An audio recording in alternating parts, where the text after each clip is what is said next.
US President Donald Trump expressed optimism that US negotiators could secure a ceasefire with Russia in the Ukraine conflict.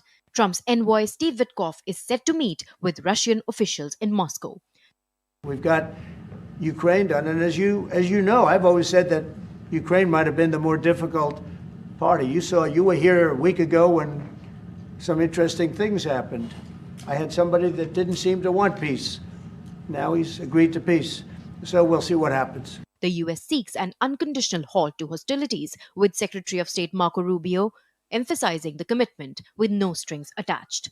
While Kremlin did not indicate willingness to stop fighting despite the devastating humanitarian toll, it said that it was awaiting the details of the US Ukrainian proposal for 30-day ceasefire in the conflict with Russia that was agreed upon this week. Ukraine's President Volodymyr Zelensky expressed his country's readiness to accept a ceasefire deal, noting the US is willing to take strong action if Russia refuses. The US has warned of devastating sanctions if Russia rejects the proposal.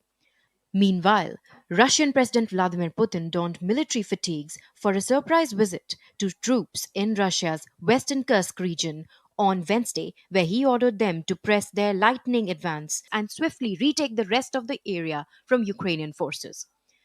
Our task is in the nearest future, in the shortest possible time, to completely defeat the enemy who has dug in on the territory of Kursk region and is still conducting military operations here. To completely liberate the territory of Kursk region, to restore the situation along the state borderline. And of course, we need to think. I would ask you to think about the future and the creation of a security zone along the state border. We need to think about this too. Russia has claimed to have made significant new advances against Ukrainian forces in Kursk. The Russian army had taken control of 5 settlements in Kursk and 2 settlements in Donetsk region over the past day. The international community is closely watching the developments, with European defense ministers meeting in Paris to discuss supporting Ukraine. The US Ukraine proposal marks a significant diplomatic effort. However, the outcome remains uncertain due to Russia's history of intransigence. Antra Sinha for DD India.